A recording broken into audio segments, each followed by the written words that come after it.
more professional now, yeah? Let's Yeah, fine, cool. So how long do we have to not be professional? 3 seconds. We've got 5 seconds. So 5, Go. 4. Okay, we're live now. Okay, fantastic. Welcome to this new episode of I Love Youth Work, and we have the legend that is Katie Bacon with us today. Yay! Round of applause, please, Bob. Yay! Put this way. That's what I'm talking It's about. really good to be. It's really good to connect with you guys. Hey. Fabulous, fabulous, fabulous. Okay, so this is one of our first ones where we're recording it online. We're probably going to get one of those adverts come in as well because it's free on Uvu, but what the hell, we're going to do it.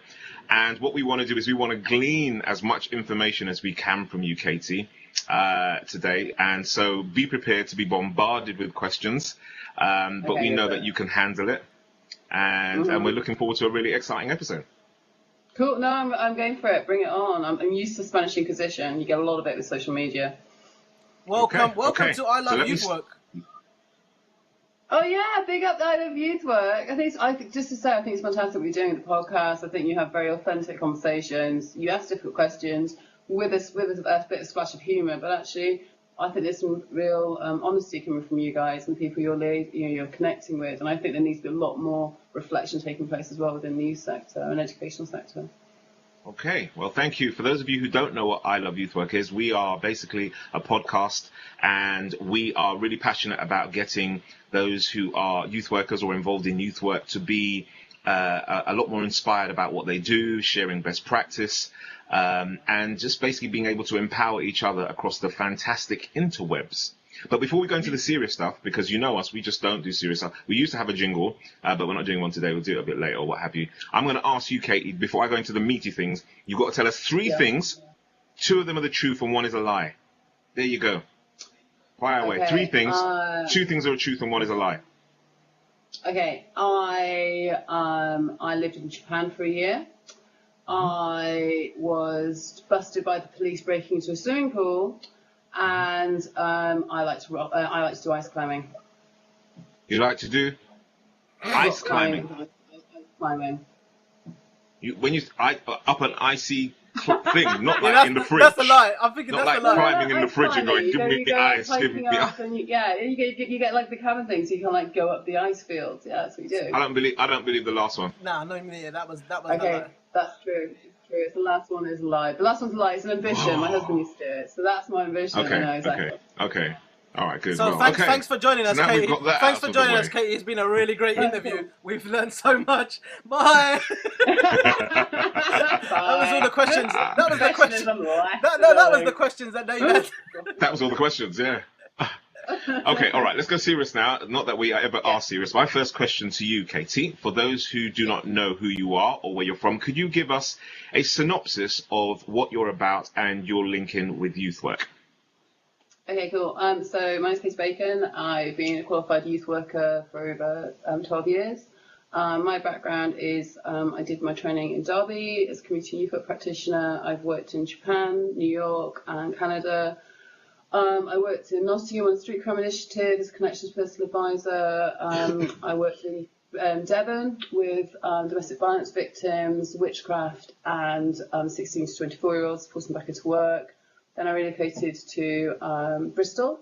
I worked for 4 years with young men with ADHD, emotional behavioural difficulties, doing home visits, working on the streets, doing detached youth work, working in prisons, and working just quite shocked actually the lives these young men were going into, and when they were accessing services, some of the support was genuinely trying to be offered, but what didn't exist really. And that's when my journey with social media came into play, because their lives are so transient and so chaotic. The only thing that would stay the same would be their Bebo account. So that's where my immersion into the internet and social media started. And it was the only time when they sat still for like 10 minutes. You know, and they literally, they were hooking up with randoms, going out to go and have sex, but you know, they were actually using a new skill and actually, you know, learning how to send emails, etc. And then I relocated to Devon because I was a bit burnt out from all the hard work, and worked at Devon County Council and had a very good manager who challenged me, kicked my ass, and I developed social media policy, training with young people, and the chief executive became social media champion, which is cool. And then I Set up my own business, predominantly just working and training youth workers and using social media. And now, after 3 years, I have a limited company. I have 3 departments: online youth outreach, which is working with 12 to 16, 12 to 18-year-olds in schools and youth work centres, living a training courses in social media. Then digital engagement, which is 18 to 24-year-olds, working with the job centre, training providers, and universities and youth promoting social media. And then Oscillation Media, which is my company, which I run national campaigns for businesses like the Health Lottery, doing some work hopefully with the UN, and also looking at setting up a health medical website as well. Okay, so you know your way around a computer then? No, not really. Okay, well. I do and I don't. I do and I don't. I would not say there's different aspects, and I think there's an assumption you have to be skilled in everything. And I'm a part of a team, and I'm part of actually just asking people, like, connecting with people online. How do I do this? How do I do that? And reading about it. So, I'm asking young people, how does this work? It's constantly evolving and changing. Okay, fantastic. Okay, so given that background, obviously, and I know Bob's going to ask you the question about witchcraft in Devon shortly, but I'll focus on my one first. Given the background that you have, what do you think is one of the most, or in your line of work, especially in the youth space, what do you think is one of the most pressing areas of engagement around, digital, being in the digital space? What do you think is one of the most pressing issues that people don't seem to be able to cope with, or that you get called on a lot to do? Shall I say that again? Or are you okay? No, I understand it. I think it's multifaceted, depending if you're a charitable statutory organisation, depending who you're trying to engage.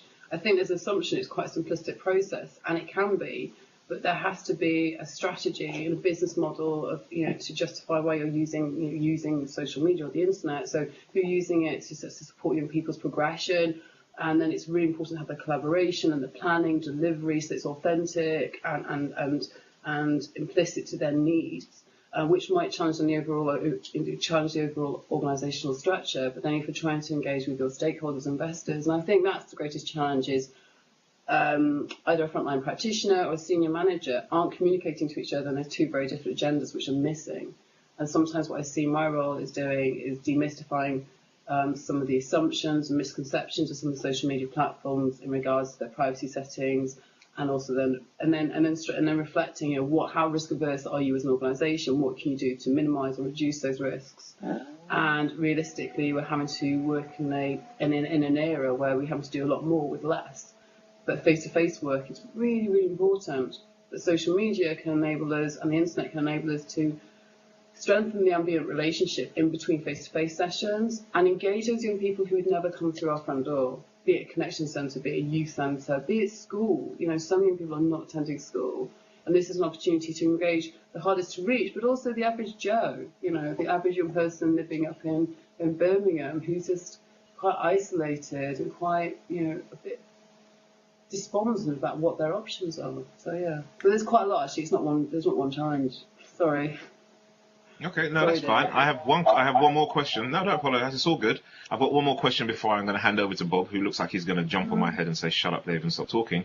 You're doing really well. I'm impressed. You're holding it together. That's good. It's good. No, I threatened him before. There's a simple question a couple of people have asked me. So, say for example, like myself, I'm a youth speaker, as you know. So I get to travel around the country. Speak to a load of fantastic young people aged 14 to 19, and usually when I get back home, they've already got my Twitter address, and they will be feeding back stuff from the speeches that I've given to them, what have you. But I tend not to follow back those students. I tend not to follow back. The basic reason, because I want to protect myself, like through private DMs and all that kind of stuff. What advice would you give to a youth worker, a youth speaker, a representative of a youth organization as to how they would handle something like Twitter or Facebook in terms of adding those individuals that they have either spoken to or worked with? I think it's about transparency. It's making sure that you have the protocols in place. So it's CRB checks to make sure you can authenticate. I've got a CRB check. I'm under supervision. You contract clearly. creating a professional persona online. So if you have a Twitter account, then I use my Twitter account. It's predominantly used for professional reasons. I don't tend to tweet that much about my personal, like it's my professional account. And I have I have 2 Facebook accounts. I have a personal one, I have a professional one.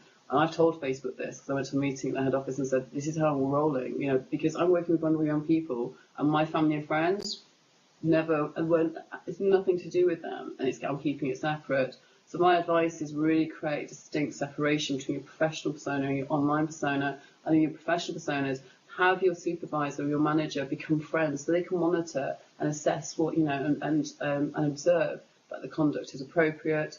With Facebook as well, if you click onto account settings and scroll down to account settings and onto general information, you can download all your correspondence on Facebook and archive it. So you can have that as evidence, and also activate the notifications options on both Twitter and Facebook. So you have an email notification in your inbox that you can use as evidence if there's an investigation or any allegations made at all. Okay, brilliant. Love that. Okay, I see Bob writing away on a piece of paper. Bob, you're silent today. Wow. Yeah. What's the matter? You're not well? No, your threat really worked on me. Okay. Your threat. Over to you. I know. I was engrossed by your questions. Your I know questioning you was have quite good, questions, actually. No, your questionings are good. Well done, It's David. good questions, hard questions, Well good done. questions. Well done, Yeah. David. I've got more, but I don't want to block you out. Well Man. done. And I'm in a Here's trance about your headphones. Here's one more. No, listen, they're good, man. They are smart. Okay, I like that. Those are tight. Those are cool. Do you want to know a secret? They're my youngest daughters, and I actually have to ask her permission to use them. It's really twisted. Anyway, just a real quick question. One last question about Twitter, which I'm thinking about, and I'd love to have your heads up on this. Whilst you can have that whole archiving thing, there's also a possibility that some people may have had people follow them or try to retweet stuff, etc., etc. What advice would you give about being able to create you can create a secure account so that you can effectively create a community, have the conversation with people in there, but because it's secure, no one can retweet you or what have you. What's your advice around that? So it's almost like a locked account. So people, like, say, for example, if you were to give advice or if you're having conversation online and you're talking to somebody, they can't go and retweet it, because obviously a lot of times when people retweet and they can abuse it, they can't do that. What's your advice on that? And I know that's a tough one because I was thinking about it last night. No, it's a tough one. I think the nature of Twitter is that it's very, very fluid, is that people can follow you, they can retweet your content. You have to, and it's a responsibility of yourself. If you're choosing to share information to authenticate that's correct and to check it's right. How people choose to use that information and pass it on, that is their responsibility. I think there has to be ownership around the content that you're sharing and people choose to share further on. I think personally it can inhibit conversations, but I can understand that there's a place for it. Not many people do that though. So I think that's something that could be encouraged. But I think realistically people don't do that. I think Twitter is about transparency. It's about saying you're at a conference, here's the hashtag, tweet in, tweet out, your contributions, your thoughts, if you're there in person or if you're at another meeting, you're following it. So it depends on the nature as well. It depends on the nature of the conversation. So if it's specifically around mental health issues or housing advice or sexual abuse advice, then that definitely does need protected. And it's about contracting that with your audience as well. How do they feel about, what's their comfort thresholds? Okay, brilliant. Cool. I have made, you can't see my hands, but here they are. But I've made loads of notes about that. Thanks, that's really cool. That's some big hands there. Yeah. Over to you, Bob. Okay. Good man. I just want to go back to where kind of this discussion came from, which was Dave and I were discussing it on a podcast about youth workers and youth working as a field, embracing new technology and using social media to engage with young people, to kind of enhance what they're already doing, not being really fearful of all the things that can go wrong whoops, I've lost your video, hold on a second, there you go, I'm back. Oh, great, just as I started speaking. So not being fearful, but kind of embracing the opportunities that social media presents itself. So I suppose my question is, have you got a story or an example of an organization or a youth worker or, a charity, using social media in a really great way that potentially kind of shows or demonstrates some of the opportunities that we have in social media? Apart from yourself. No, I don't, because my role is really to kind of help advise other people. Let me just think who I've been working with. So, the Paul Kirk's been doing some really good work up in Scotland. There's quite a lot happening in Scotland. They've invested quite a lot of money actually in around continued professional development with the ILYW website. And there's a lot of youth workers doing some fantastic work. They're doing loads of like music, percussion work using iPads and uploading it and helping young people then to create an online presence. And I've been doing quite a lot of training around there with the youth workers around how to support young people to create Facebook pages for business enterprise and things like that, because a lot of young people tend to just hang out online. They're quite passive, and actually it's about pushing the agenda of migrating from digital consumers to digital creators. So they're doing a lot of work around just supporting young people to understand how to use Facebook groups, Facebook pages, but also to create a Ning, a bespoke Ning platform as well. There's a really good piece of work done by Natalie McDermott. Can you just explain what a Ning platform is for people that were thinking, what is Ning? So Ning is a software package that you can download, and it's an online forum that you can use. It was free. It's now about £20 a month to use, and you can create your own social network. And Natalie McDermott, who's a filmmaker, worked with the travelling community and had some funding. And they created Savvy Chavvy, which is a really good piece of work, about 3 years ago. And because they were getting persecuted online on Facebook, racist comments, and just a huge amount of discrimination. So they've created their own social network, so it's a bit more protected. It was a great way for them to keep in contact with each other. There's lots of pockets, I think, of really good examples of social media being used. Another one, and I will stop talking, is in my head, what's her name? I can see her now. She's from Oxford, and her name's completely slipped my mind. It'll come back to me. And she's doing some great work around supporting with MySpace originally, and now Facebook around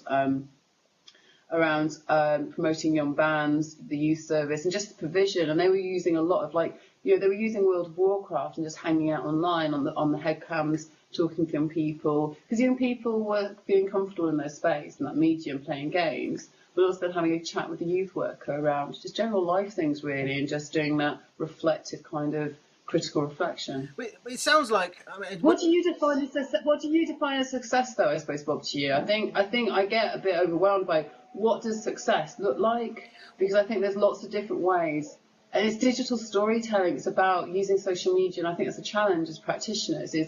It's three-dimensional now. You can use photography, you can use filmmaking, you can use music, and it's a self-expression of so many different facets as you as a professional and what's appropriate to be sharing. So I suppose it's what's the definition of success?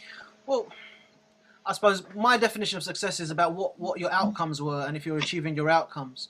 So whenever I look at social media, I think social media is a great tool about engaging young people that potentially haven't been engaged in through other mediums. Yeah. But also it reinforces the principle of youth work, which is meeting young people where they are, psychologically, emotionally, and physically. If they're online or in a place, I've been a great advocate, and David and I are continuing that advocacy about saying youth centres and youth workers can't hope and wait for young people to find them. We need to be out there looking and be engaging with young people where they are, meeting them where they are.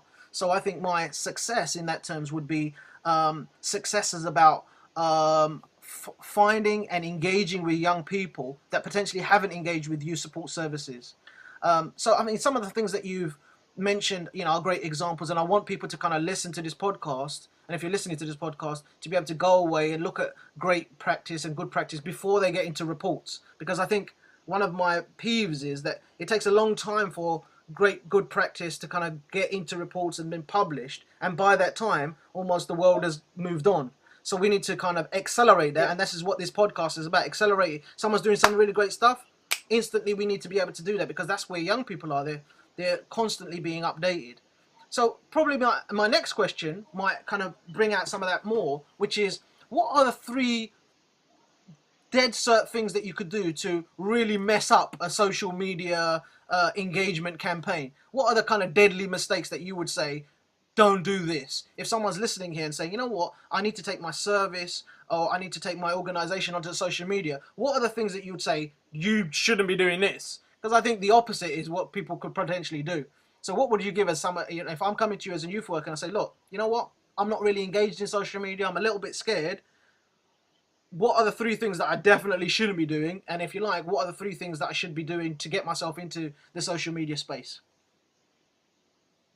One of the first things you should definitely not be doing is just talking to your colleagues, your senior management team. You need to talk to the young people and find out where they are at, because each region is going to have its own specific popularised forums or networks. So it might be within the group of young people you're working with in a Muslim community that actually Facebook isn't that popular. They've got their own different social network that's really popular. And it's, you know, there's a lot. So I think that's one of the biggest issues. Actually, talk to the young people you're talking to and identify where they're spending time online, how do they like to communicate, what are the safety measures within that. The other thing not to do is do not let ICT or comms groups management dictate how you do deliver your professionalism in your workspace. Bang on, they're not qualified practitioners. Their role in ICT is to help you, to enable you to deliver your job best way possible. And they can get slightly resistant, so you go and be strategic and you find out, you network with somebody who's more senior and has more authority. So when they say jump, the ICT say how high, which direction for their feet touch the floor. Very the nice. same goes with comms. I'm not having it. It's not on. It's not on. It's not cool. What's number 3? Actually. What's number 3? Come on.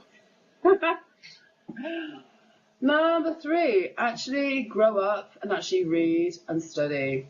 You know, well, the biggest thing I'm hearing is people go in. Pause. Katie, pause.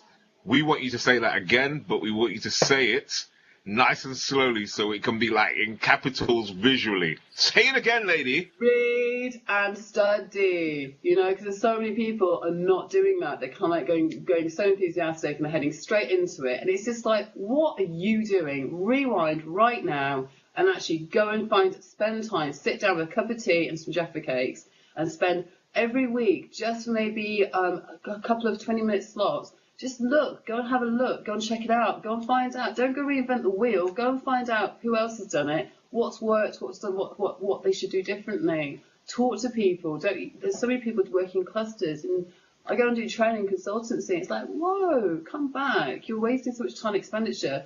And also, don't be defeatist. If it doesn't work out the first time, get up and figure it out and keep doing that. Great.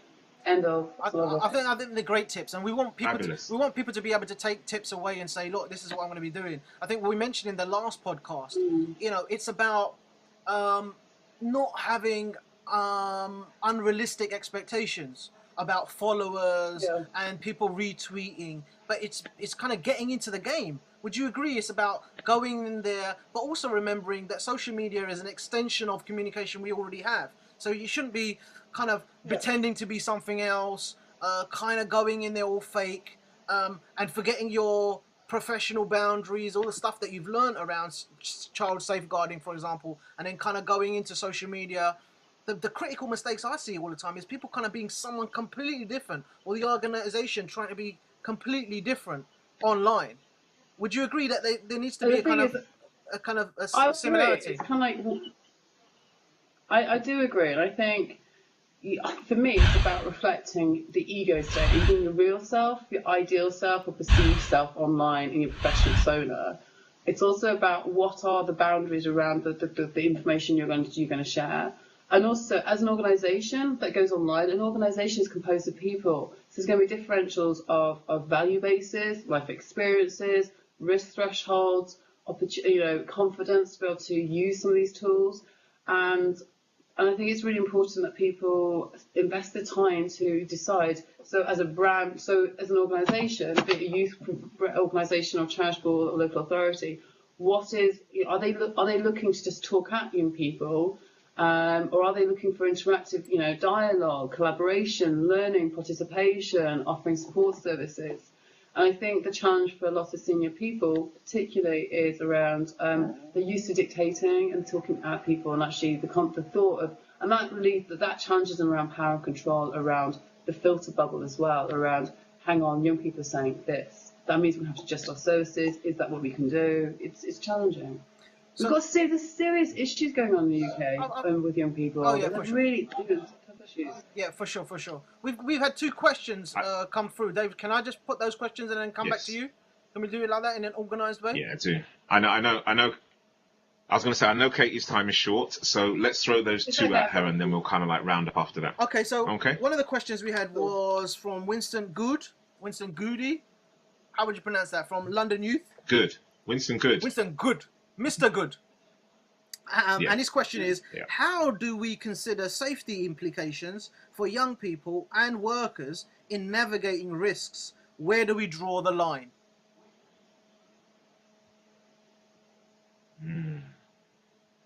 I think there's one of the things I've been working with is around the 4 Ps. So it's about prevention, protection, participation, and promotion. So it's around what's the preventative work we can put in place. You don't have to have all the solutions. There's some fantastic online resources. There's a website called That's Not Cool. It's an American website, fantastic, banging animation, which workers can use. There's the CEOP. There's Think You Know.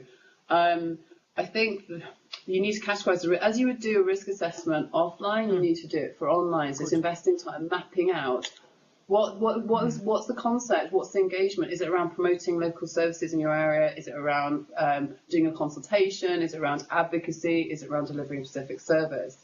And it's around contracting. How do you contract informed consent? So if a young person engages with you online, how do you convey and contract informed consent with that young person? How do you contract confidentiality? How do you contract complaints procedures that young person so they understand their rights? How do you contract different ways of communicating with young people so you're not excluding them, but you're promoting their participation? And for practitioners, it's investing in training, it's investing in looking at the policies and procedures, talking to your internet provider. If there is a case where evidence needs to be collated, how is that collected? What's required? Who is your local e-safeguarding contact? And it's also writing a proposal that you have signed off by your senior manager. So there's clear accountability. There's just, there's every step of the way. There's a trail. And as you would have a youth work session, you'd write a summary sheet or reflection notes afterwards. You should do that when you're logging on. Keep a log of when you're logging on. Bullet point the conversations you'll have. Keep a record of the emails you're sending and the nature of those, as you would do that if you were doing face-to-face work. Great. So it's about keeping the professionalism or the training that you've had and taking it onto the online stage. I think it would be a massively. It's not reinventing the wheel. Absolutely. It's your expertise as a practitioner and taking them online and possibly diversifying that. And I think that's, for me, it's about repost. The exciting thing with social media, you can repost content. So you can make strawberries and have them with cream, or you can make jam with them. It's the same with photographs. You can use them as a storyboard. You can use Animoto and mix it up into a film series. There's so much you can do in manipulating content. Okay, great. So then the next question is from Rathbone, the organisation Rathbone. I think they're trying to get some free consultancy here, which is great.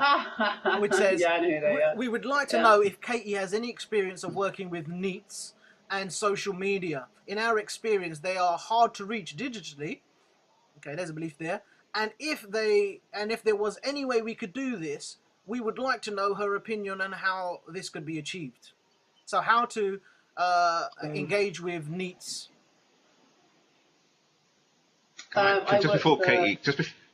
Just before Katie answers, can I just say something? And this is just me personally, me and my issues in my orange hoodie. I hate the term NEETs. I really hate it. I just hate the label. I'll shut up now. Continue, Katie. No, for those who are listening who may not know NEETs, explain as well, please. Because some might not know. Young people not in education, employment or training. This is a term that's been used since Connections was commissioned in response to the Thompson report in the early 2001, I think. I might be slightly wrong that date. I've worked for 9 years with young people in employment or educational training, and for me, social media is just not the one solution. It's a component of engagement with vulnerable young people. So I think to engage with young people who are vulnerable, often very, very poor, often very isolated, there's issues around their emotional resilience, their confidence in their academic ability, or enthusiasm to engage with learning opportunities. for me, social media can be used to cultivate the ambient relationship with the young person and to cultivate trust. You know, are you, as a practitioner, going to hang around, or are you going to be disappearing as my social worker or my educational welfare officer did just because I messed up and I'm banned and they disengaged with me? So I think social media can be used, it's about mapping out where they're spending time. So it's about, you can't expect to engage hard to reach young people that understanding their use and habits of using social media. So initially I would want to understand the touch points of engagement with the regional needs face to face, and having conversations with those young people and finding out, so are you online, where do you spend time, is there a particular gaming platform that you're spending time on, and it's actually trying to really understand their reality and their comfort thresholds where they feel powerful and in control, and to respectfully come and engage in those spaces with the young people and have a conversation and say, hey, you know, you're strangers to them. Who the hell are you? Why would I want? Why? You know, I've got loads of, you know, as a young person who's possibly out of work, I've got loads of stress. I'm feeling very overwhelmed. I'm not feeling good about myself. Why do I want to talk to you? I don't know you. So I think it's about investing in creative ways to actually engage with them, so it cultivates trust and kind of dialogue. Yeah, I think that's a valuable. That's a We need great opportunity. We need something to offer them. We need something to offer them as well. What's the carrot? Why would I talk to you? You know, why? What are you offering me? And I think some youth provisions, it's all about engagement, but actually, where's the progression? Where's the good quality training? You know, does pre-to-eat exist anymore? Well, I think that you've raised some valuable points around. Potentially, it's similar to what you've been saying before. It's about using what you already know and using things that are already successful about how to engage. I think whenever I talk to people about social media, and if I could kind of respond to that Rathbone question, it's about youth workers have got skills about how to engage with young people, but it's about researching the specificness or the uniqueness of social media. You know, what is this game about? What is the culture? What are the language? What are the specificness? But also looking at kind of merging that with what you already know about engagement. That young people, they don't care how much you know until they know how much you care, which is that kind of cliched statement. But I used it as a critical foundation on any youth work I had. When I was engaging with graffiti or urban artists, as we called them, you know, I spent 6 months learning, you know, what are the beliefs, what are the values, what do they want, and presented something of value to that group, and then that helped me engage. Now, if I was doing it on social media, I wouldn't just jump in and go, hey, we've got this really wicked organized, you know, event coming up, or we want you to kind of have these followers or sign this petition, because as you quite rightly say, people are saying, don't know who you are. Don't know you, don't care. You know, Exactly. There's no relevance or connection with us. In response to that, there is a Facebook you can add your apps. There's a graffiti app that you can add to your wall so you can do graffiti. And there's a whole massive community of young people predominantly who we had this discussion board, they're offering advice to each other about how to change the shadowing, to change the styling. And they were just like literally hanging out with each other, just sharing quite specific information. And actually, for me, I was just like, it's such a skill doing that online support through instant messaging and discussion forums, what they were doing. It was just like, there's an opportunity here to engage and, you know, because they were clearly very comfortable. And they were, if you look back the trek to time trail as well, they were repeatedly returning as well. So, for example, in Devon, Pink Bike Forum is massive. It's called Pink Bike. It's where young people into skating and boarding hang out, and it's really popular. And that would be a great place to engage with young people. Great. So it's about using what we all, you know, what people already know, and then coming back. Are you interrupting me, Dave? Dave. Yeah, go for it. Dave, I'm going to let you finish. Just ask you that. I am not going. I'm going to let you finish. Listen, man. I'll interrupt you my own time. I have to tell people are thinking, why is Bob being so silent? You know what? Before we went live, Dave showed me his knees, and since then, you know, I know that below his orange. Don't do it! Oh, my eyes! My eyes are still burnt. No! I think Katie's having trauma as well now. It just goes to show that when I do webinars, I do them in my shorts. Now you know why I was silent. There you go. I'm traumatized. Dave McQueen, this is how I am. I'm not going to be going on social media. 30 seconds of your life you will never get back. Can I just advocate something here? The number Yes, of young people who are not in employment training, from 16 to 24-year-olds, is young women. 58% are young women who are not in work. Okay. And the dominant number of people who are unemployed at the moment are women. And there was a conference in May, on May the 4th, in America by the UN. There's 2 million new information technology and just jobs coming up over the next 5 years. And they're really trying to support young women into that because of careers advice and bias and stereotyping, and also in ethnic diverse communities as well, and young people with disabilities, and even more so. So if you're, a black young disabled young woman, you're even more discriminated around some of the opportunities into engineering and technology. These are rapid evolving. We're in a digital revolution. We have the printing press revolution. More people could read and write. The industrial revolution. We are definitely in a digital revolution right now taking place. And it's interesting as well in that, where will this go? I think there's an expectation from older people. This is going to go away. It's just a phase. And it's just like, I think there's massively positive aspects of the internet and social media, and there's also some negative as well. I think there's going to be huge reflections around how ownership of your data. There's so much data grooming around businesses and selling that. So we're so commercialised. And I think there needs to be a lot more critical, ethical reflection around some of that data and privacy and confidentiality for young people now as well. Okay. I realise that our time is upon us, and Bob's going to say something after me because I usually have to wait now. I've interrupted, but I think in the session, I know both of us we've come on here and we probably thought, yeah, we know some social stuff, but I know when we come off here, Bob and I are going to be taking notes like, bloody hell, all those different reports and sites that you linked up to. So with your fantastic knowledge and wisdom, Katie, where would you suggest people go to find out about what you do, where you write, where you speak? What's your address? How can people find you online? So, thank you. My website is Online Youth Outreach, which is www.onlineyouth.outreach.co.uk. We're also launching a digital engagement website in the next 3 weeks. That'll be coming up. I'm hosting a free conference in London for educational and informal educators on the 12th of July. It's going to be held at West College, and we'll be, West King's. And we're going to be there, Dave. Is that right? We'll email that. We'll be promoting it, but that'd be awesome. So if you want to meet Dave, and see his legs, you might be able to see that on the 12th of July.